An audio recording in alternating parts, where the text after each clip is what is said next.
อันนี้เขาขึ้นยางได้บ่นี่อ๋อมันยางไปทางไหนหาทางไหนโอ้ย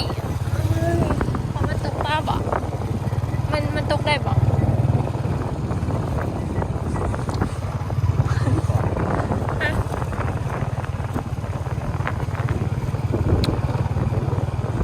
ถ้าน้ำขึ้นมันก็ท่วมทางมันบ่เลย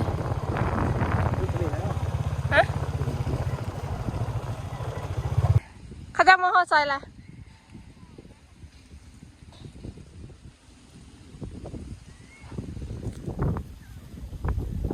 ยื้อมาละ